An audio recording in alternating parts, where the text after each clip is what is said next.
오늘 제목을 한번 같이 읽겠습니다. 시작. 제사로 만나 주셨어요.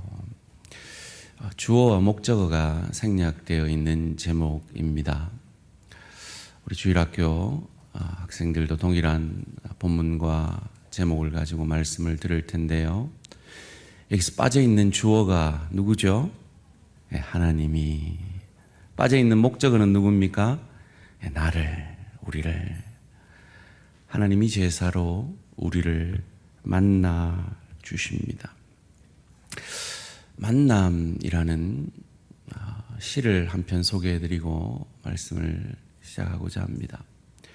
동화작가이자 시인인 정채봉 씨가 쓰신 글인데요. 가장 잘못된 만남은 생선과 같은 만남입니다. 만날수록 비린내가 묻어오니까. 가장 조심해야 할 만남은 꽃송이 같은 만남입니다. 피어 있을 때는 환호하다가 시들면 버리니까. 가장 비참한 만남은 건전지와 같은 만남입니다. 힘이 있을 때는 간수하고 힘이 닳아 없어질 때에는 던져버리니까. 가장 시간이 아까운 만남은 지우개 같은 만남입니다. 금방의 만남이 순식간에 지워져 버리니까. 가장 아름다운 만남은 손수건과 같은 만남입니다. 힘이 들 때는 땀을 닦아주고 슬플 때는 눈물을 닦아주니까. 사랑하는 성도님들, 하나님은 제사로 예배로 우리를 만나 주십니다. 여러분이 드리는 예배는, 그리고 여러분이 드리는 삶의 예배는 어떤 만남이십니까? 구약 백성들은 왜 제사를 드렸을까요? 하나님이 명령하셨기 때문에, 요구하셨기 때문입니다. 오늘 본문 1절, 2절 말씀입니다. 여호와께서 회막에서 모세를 부르시고 그에게 말씀하여 이르시되 이스라엘 자손에게 말하여 이르라. 너희 중에 누구든지 여호와께 예물을 드리려거든 가축 중에서 소나 양으로 예물을 드릴지니라. 하나님이 우리에게 뭔가를 요구하시는 것, 그것은 우리를 위한 요구이십니다. 하나님이 첫 번째 인간에게 요구하신 선악과의 요구가 그러하듯이 말이죠. 혹자는 선악과를 하나님이 우리를 시험 들게 했다라고 착각을 합니다. 아닙니다. 하나님이 첫 번째로 인간에게 요구하신 그 선악과를 따먹지 말라는 요구는 모든 것을 허용하고 하나를 금하심으로 하나님의 통치 아래 있을 때만 인간이 가장 행복한 것을 알게 하고 깨닫게 하시려는 겁니다. 하나님이 우리에게 요구하시는 이 제사도 예배도 하나님이 우리를 위해 요구하시는 겁니다. 이 제사라는 히브리 단어는 제바라는 단어입니다. 하나님을 경배하는 표현인데요. 하나님과 인격적인 교제를 가짐으로 오늘날의 예배 의식과도 같다고 할 수 있을 겁니다. 제사, 예배는 하나님이 우리를 만나 주시는 방법인 것입니다. 우리는 신약시대에 우리는 누구를 통해서 하나님을 만납니까? 요한복음 14장 6절 그 유명한 말씀입니다. 예수께서 이르시되 내가 곧 길이요 진리요 생명이니 나로 말미암지 않고는 아버지께로 올 자가 없느니라. 하나님께 나아갈 수 있는 유일한 길과 진리와 생명이 되시는 예수로 말미암아 우리는 하나님께 나아갈 수가 있는 것입니다. 그러니까 구약 시대에 그들이 드린 제물은 바로 오신 메시아 예수 그리스도를 상징하는 것이지요. 그래서 이 제물은 흠이 없어야 합니다. 이어지는 3절 말씀입니다. 이 예물이 소의 번제이면 흠 없는 수컷으로 회막문에서 여호와 앞에 기쁘게 받으시도록 드릴지니라. 흠 없는 제물을 상징하는 것이 죄 없는 예수 그리스도이십니다. 우리 주 예수 그리스도는 이 땅에서 33년의 생애를 사시면서 죄를 짓지 않으셨습니다. 죄가 없으십니다. 그것은 그 자신의 고백을 통해서 우리에게 확인되어집니다. 요한복음 8장 46절입니다. 너희 중에 누가 나를 죄로 책잡겠느냐? 내가 진리를 말하는데도 어찌하여 나를 믿지 아니하느냐? 누구도 그를 죄로 책잡을 수 없다라고 그의 죄 없음을 그 스스로 고백합니다. 그의 가장 최측근이었던 베드로의 고백을 통해서도 우리는 그것을 확인해 볼 수가 있습니다. 베드로전서 2장 22절입니다. 그는 예수는 죄를 범하지 아니하시고 그 입에 거짓도 없으시며 그와 3년의 공생애를 같이 했던 그의 가장 최측근이었던 베드로조차도 예수님의 죄 없음을 증언해 줍니다. 아이러니컬하게도 예수님을 죽이려 했던 종교 지도자들의 고백을 통해서도 우리는 예수가 죄가 없음을 확인할 수가 있습니다. 이 종교 지도자들이 예수를 십자가에 죽일 때 예수를 정죄했던 죄명이 무엇이었습니까? 신성모독이었습니다. 그 어떤 죄도 찾을 수 없어서 그들이 기껏 찾아낸 것이 신성모독죄였습니다. 예수님이 하나님이 아니시라면 그건 심각한 죄죠. 그런데 예수님은 하나님이십니다. 그런 의미에서 그들이 정죄한 그 죄는 유효하지 않은 죄명이죠. 그들의 관계로 예수님께 사형을 언도했던 빌라도의 고백을 통해서도 우리는 예수가 죄 없음을 알 수 있습니다. 마태복음 27장 24절 말씀입니다. 빌라도가 아무 성과도 없이 도리어 밀란이 나려는 것을 보고 물을 가져다가 무리 앞에서 손을 씻으며 이르되 이 사람의 피에 대하여 나는 무죄하니 너희가 당하라.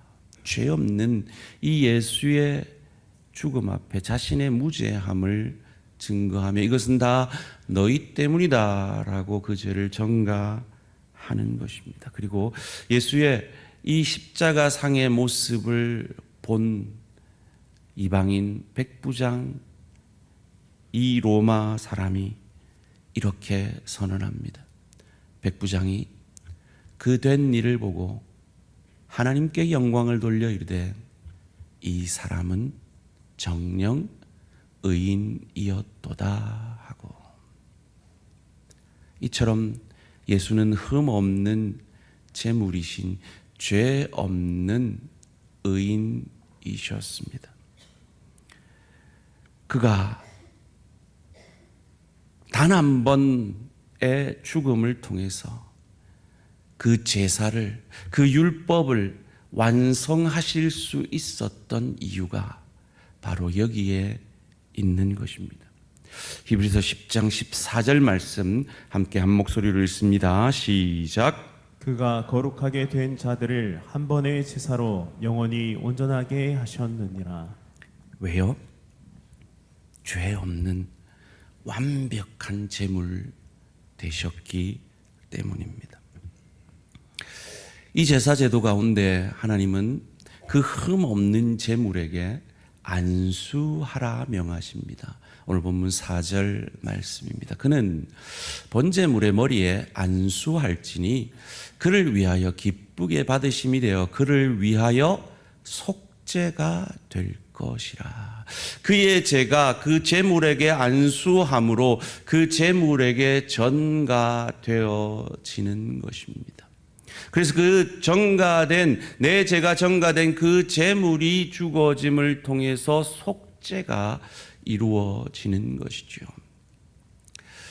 이런 어린 양 대신 예수 그리스도의 모습을 보고 마지막 선지자인 세례 요한이 이렇게 고백합니다. 요한복음 1장 29절 말씀입니다. 이튿날 요한이 예수께서 자기에게 나아오심을 보고 이르되 보라 세상 죄를 지고 가는 세상 죄를 지고 가는 하나님의 어린 양이로다. 그가 세상의 모든 죄를 전가받게 될 어린 양임을 요한이 고백하는 것입니다. 그런 요한이 예수님께서 자기에게 세례를 베풀라고 하는 그 요구 앞에 절대 그럴 수 없다라고 버팁니다. 그때 예수님이 요한에게 하신 말씀이 마태복음 3장 15절 말씀입니다. 예수께서 대답하여 이르시되 이제 허락하라. 우리가 이와 같이 하여 모든 의를 이루는 것이 합당하니라 하시니 이에 요한이 허락하는지라. 왜 예수님이 세례 요한에게 자신에게 세례를 베풀라고 말씀하셨습니까? 의를 이루기 위해서입니다. 세례는 죄 사함과 회개의 상징입니다. 그런데 예수님은 죄가 없으십니다. 그런데 왜 예수님은 세례를 받으셔야 했을까요? 왜 굳이 세례를 받으시려고 했을까요? 하나님의 의를 이루시기 위해서입니다. 하나님의 의가 무엇입니까? 우리의 죄를 이 제물이 전가받음으로 죽어 속죄되어지는 것처럼 하나님이신 예수 그리스도가 우리의 죄를 전가받으심으로 그 죄 없는 예수가, 죽으실 수 없는 예수가 예수 그 십자가 상에서 다 이루었다, 하나님의 의를 나는 다 이루었다 고백하고 죽으시는 그 사건이 바로 하나님의 의를 이루시는 사건이며, 그 죽음을 이기고 사흘 만에 부활하신 그 사건이 하나님의 의를 이루시는 사건인 것입니다. 예수님이 받으신 세례는 인류의 대표자인 세례 요한에게 인류의 죄를 전가받는, 마치 이 제물이 안수받음으로 이 제사 드리는 자의 죄가 전가되어지듯이 우리 모두의 죄를, 인류의 죄를 다 전가받으셔서 하나님의 의를 이루시는 세례인 것입니다. 그리고 그 짐승의 피는 사방에 뿌려집니다. 이 피는 바로 예수님께서 십자가에서 흘리신 보혈의 피를 상징하는 것이지요. 예수님이 굳이 종교 지도자들이 6월절에는 죽이지 않으려고 했지만 6월절에 죽으신 이유가 바로 여기에 있는 것입니다. 그들을 살려내며 그들의 죄를 건너뛰는 6월절 어린 양, 완전한 단 한 번의 영원한 제사를 드리는 그 제물 되심을 우리에게 보여주기 위함이었습니다. 자, 여기서 질문을 하나 드릴게요. 이 제사 제물은 누가 죽이고 누가 각을 떴을까요? 1번 제사장, 2번 제사 드리는 사람. 손가락으로 시작.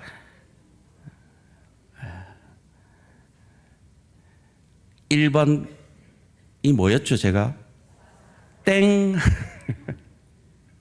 제사 드리는 사람이 잡았습니다.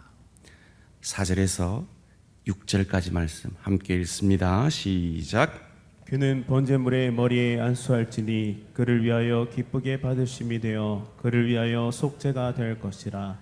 그는 여호와 앞에서 그 수송아지를 잡을 것이요 아론의 자손 제사장들은 그 피를 가져다가 회막문 앞 제단 사방에 뿌릴 것이며, 그는 또 그 번제물의 가죽을 벗기고 각을 뜰 것이요. 여기 그가 누굽니까? 안수한 사람이에요. 제사 드리는 사람이에요. 여러분 지금 하나님 만나고 계세요? 하나님 만나는 건요, 죄송한 말입니다마는 제 책임이 아니라 여러분 책임이에요. 여러분이 지금 어떤 마음으로 제물에 각을 뜨고 계시는가, 거기에 달려있는 거예요. 여러분이 예배에 나와서 아무 생각 없이 그냥 빨리 시간만 흘러라, 나는 빨리 가서 재밌는 거 할란다, 그러고 있으면 그 예수의 피가 여러분에게 묻을 수가 없어요. 여러분, 이 제물이요, 그냥 제물이 아니에요. 이 제물 드리기 위해서 흠 없이 키우려면요, 온 가족이 온 정성을 다해서 키운, 오늘날로 말하면 여러분 집에 있는 여러분 자식보다 귀하게 여기는 그 반려동물이에요. 그 반려동물, 가족 같은 그 반려동물이 내 죄를 전가받아서 나 때문에 죽어지는 거예요. 여러분, 지금 반려동물 잡으라 그러면 잡을 사람이 있습니까? 그런데 옛날에 우리 엄마는 또리를 잡았단 말이죠. 내 가족, 내 동생인 또리를 잡아서 우리 외삼촌 배에 넣어주셨단 말이죠. 그 가축이에요. 얼마나 마음이 아플까요? 그 피가 그 온몸에 적셔지는 겁니다. 그 예수를 상징하는 그 가축의 피가, 나 때문에 죽은 메시아 그리스도 구원자의 피가 내 온몸에 적셔지는 것이 제사였고, 그것이 오늘 우리가 드리는 예배여야 한다라는 것입니다. 오늘 제목이 뭐였죠? 제사로 만나 주셨어요. 주어가 뭐라고요? 하나님이. 목적어가 뭐라고요? 우리를, 나를. 하나님이 제사로 여러분을 지금 만나주고 계십니까? 하나님이 예배로 여러분을 만나주고 계십니까? 그 제물이 상징하는 그 예수의 피가 여러분의 가슴을 적시고 있습니까? 그것 때문에 지난 한 주 여러분이 지은 그 죄가 슬퍼지십니까? 하나님 앞에 바로 살지 못한 나의 모습이 아파지십니까? 마치 나 때문에 내 반려동물이 내 손으로 죽어지고 그 각이 띄어지는 그 시간 가운데 하나님이신 예수님이, 죄 없는 그분이 나를 위해 죽어졌어. 그것이 가슴에 새겨지는 것이 신약 시대의 예배인 것입니다. 그렇게 각을 뜬 제물에 대해 이제 비로소 제사장들이 나섭니다. 7절, 8절 말씀입니다. 제사장 아론의 자손들은 제단 위에 불을 붙이고 불 위에 나무를 버려놓고, 아론의 자손 제사장들은 그 뜬 각과 머리와 기름을 제단 위에 불 위에 있는 나무에 벌려 놓을 것이며, 이제 번제 드릴 준비를 제사장들이 다 합니다. 그리고 이 번제의 제물을 다 태웁니다. 9절 상반절 말씀입니다. 그 내장과 정강이를 물로 씻을 것이요, 그 제사장은 그 전부를 제단 위에서 불살라 번제로 드릴지니 이는 화제라. 여러분, 고기 구워 보셨죠? 그런데 아마 여러분들이 이렇게까지 구워 보시지는 않으셨을 거예요. 고기 굽다가 타는 냄새가 나서 바로 뒤집어졌겠죠. 그래서 타는 냄새가 계속 나는데도 계속 그 고기를 구우신 분들은 아마 별로 없으실 겁니다. 그런데 번제는요, 제가 될 때까지 완전히 불사릅니다. 그리고 그 나의 죄가 전가된 그 제물이 제가 되어 먼지가 되어 다 날아가 버리는 것처럼, 예수 그리스도께서 저와 여러분의 죄를 전가 받으시고 십자가에서 제물 되셔서 죽어 주시고 그의 몸을 살라 주셨고 사흘 만에 부활하심으로 저와 여러분의 과거, 현재, 미래의 모든 죄를 사라지게 하셨음을 믿으시기를 주님의 이름으로 축원합니다. 이것이 복음입니다. 이것이 제사를 통해서 여전히 죄인인 우리들이, 여전히 지난 한 주간 하나님 앞에 부족했던 우리들이 거룩하신 하나님 앞에 나와 예배 드릴 수 있게 해주신 복음의 역사입니다. 그 복음의 역사를 통해 우리에게 이루어진 것이 무엇입니까? 오늘 본문 레위기 1장 9절 하반절 말씀 함께 읽습니다. 시작. 제사장은 그 전부를 제단 위에서 불살라 번제를 들지니 이는 화제라 여호와께 향기로운 냄새니라.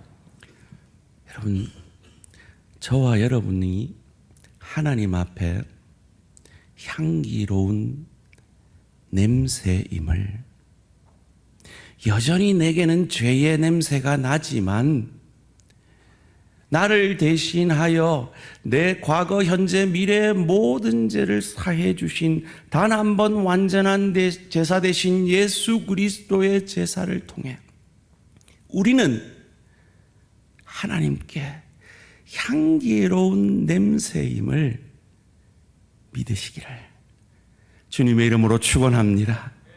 옆 사람에게 이렇게 고백하십시다. 예수님 때문에 당신은 하나님께 향기로운 냄새입니다.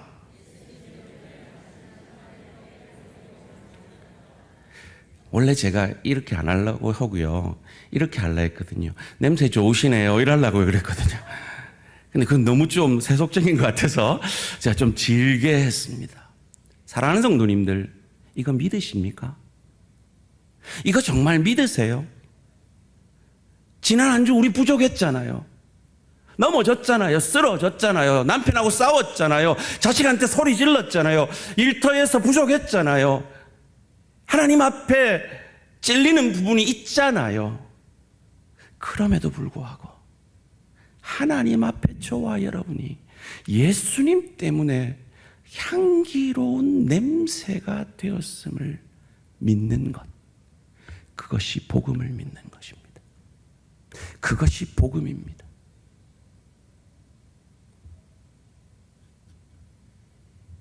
우리는 더 이상 제사 드리지 않습니다. 그것이 증거죠. 왜요? 예수님께서 단 한 번 완전한 제사로, 영원한 제사로 더 이상 우리가 제사 드릴 필요가 없이 그저 예수님의 제사로, 그의 제사가 나를 위한 제사라고, 내 죄를 전가받은 제사라고 믿는 우리는 그냥 하나님 앞에 향기로운 냄새가 되었음을 믿는 것, 이것이 복음입니다. 혹 이 자리에 아직 이게 믿겨지지 않아서 깊은 죄책감 가운데 힘들어하고 있는 분은 없으십니까? 아직 이게 믿겨지지 않아서 그 상처로 아파하고 있는 분들은 없으십니까? 아직 이게 믿겨지지 않고 그래도 내가 좀 착하게 살아서 내가 좀 내 힘으로 살려고 하는 분들은 없으십니까?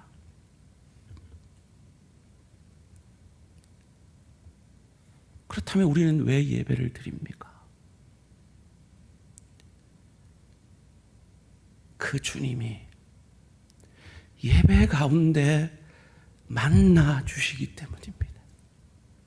저는 최근에 우리 성도님들에게 그런 간증을 많이 듣습니다. 예배 가운데 이유를 알 수 없는 눈물이 난다고. 하나님이 만나주고 계신 겁니다. 김 목사 설교 듣고 그렇게 될 수가 없어요. 하나님이 여러분을 찾아오셨기 때문입니다.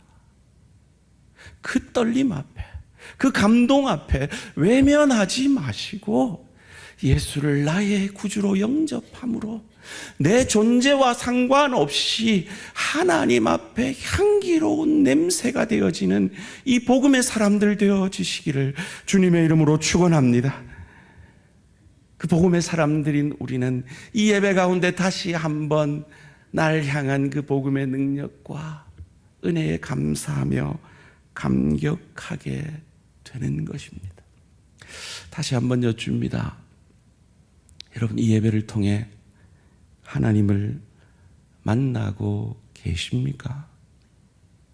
꼭 이렇게 물으면 아멘을 안 해요.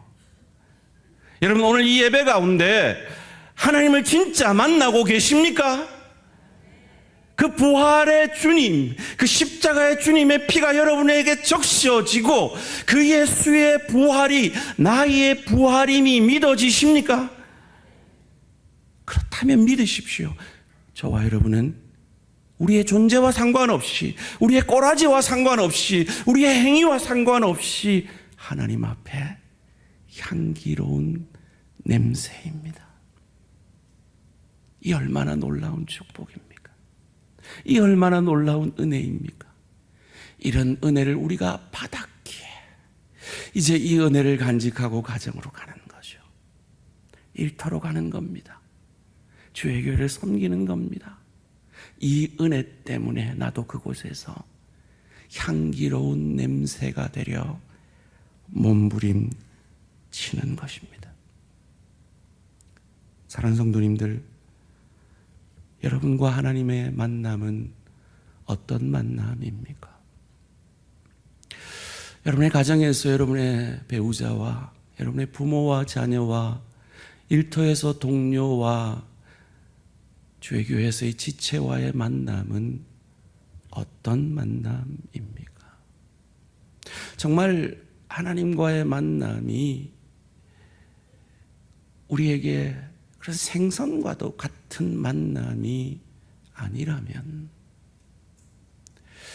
하나님과의 만남이 그냥 꽃잎 같은 그런 만남이 아니라면, 하나님과의 만남이 그냥 하나님 힘만 얻으려는 그런 건전지 같은 만남이 아니라면, 하나님과의 만남이 지우개 같은 만남이 아니라면, 오늘 이 예배를 통해 만난 그 하나님의 은혜 간직하고 여러분의 가정으로 일터로 주의 교회를 섬길 때에 하나님이 우리를 보시고 착하고 충성된 종아 수고했다, 우리의 땀을 닦아주는, 우리가 사역하며 가족들을 사랑하려 눈물을 흘리며 일터에서 소금과 빗대려 몸부림치며 흘리는 그 눈물을 하나님이 닦아주시는 그런 손수건과 같은 만남이 저와 여러분의 하나님과의 만남, 그리고 이웃과의 만남, 가족과의 만남, 지체와 동료와의 만남이 되어지는 저와 우리 모든 성도님들 되시기를 주님의 이름으로 축원합니다. 우린 이것을 통해서 무엇을 알 수 있습니까? 만남은 만남 자체가 중요한 것이 아니라 그 만남 이후가 중요하다는 겁니다. 예배는 이 공예배 자체가 중요한 것이 아니라 이 공예배를 통해 만난 그 하나님의 은혜가, 그 예수의 사랑이 내게서 가정으로 일터로 흘러갈 때 그 만남의 가치가 드러나는 것이라는 겁니다. 여러분이 진짜 오늘 하나님을 만나셨는지, 십자가 예수의 보혈에 적셔졌는지를 확인하는 것은 바로 이 자리가 아니라 여러분의 가정이요, 일터요, 주의 교회를 섬길 때의 모습임을 기억함으로 그곳에서의 우리의 모습을 보고 날 구원하신 주님이, 나를 나보다 사랑하셔서 그 아들을 아끼지 아니하신 하나님 아버지가 우리의 땀과 눈물을 닦아주는 복된 삶의 예배자가 되시기를 주님의 이름으로 축원합니다.